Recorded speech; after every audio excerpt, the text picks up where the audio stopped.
जगतकु एड़े प्रेम ईश्वर करिले से आपणा द्वितीय पुत्रंकु देले नरवेशे प्रभु जीशु जगते आसिले आम पाप अंगे नहीं तुसे बलि हेले जे करे विश्वास न होई विनाश अनंत जीवन पाइब।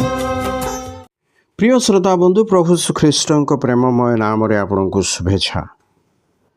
प्रभु श्रीख्रीष्ट जड़े प्रिय बंधु लाजारंकर भग्नी मार्था सहित कथबार्ता करने बेले प्रभु श्रीख्रीष्ट जौन लिखित सुसमाचार 11 अध्याय 26 पदरे एहीपरि कहते पुणी जे कहीं बंचे और मोठारे विश्वास करे से कदापि केबे हे मरिब नाही। यह कौन विश्वास करुअछ? जहन 11 रे सही लाजारंकर मृत्यु और से किपरि मृत्यु उत्थित करागले से विषय जहन वर्णना करती। यही संदर्भ में प्रभु श्रीख्रीष्टर वार्तालाप प्रभु जीशु कहले पुणी जे कहीं बंचे और मोठारे विश्वास करे से कदापि केबे हे मरिब नाही। यह कौन विश्वास करुअछ?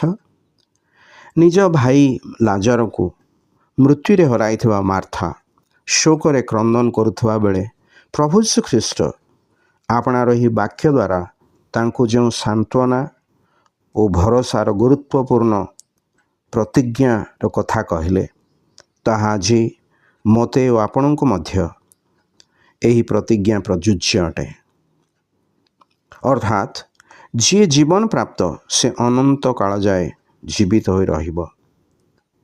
एठारे प्रभु श्रीख्रीष्ट एपरि कहते नाही जे जे केही तांकठारे विश्वास करे से शारीरिक भावे केबे हे मरिब नाही ना एपरि से कही नाहंती बरं से कहंती जे केही तांकठारे विश्वास करे से अनंत जीवन अंशी हेब।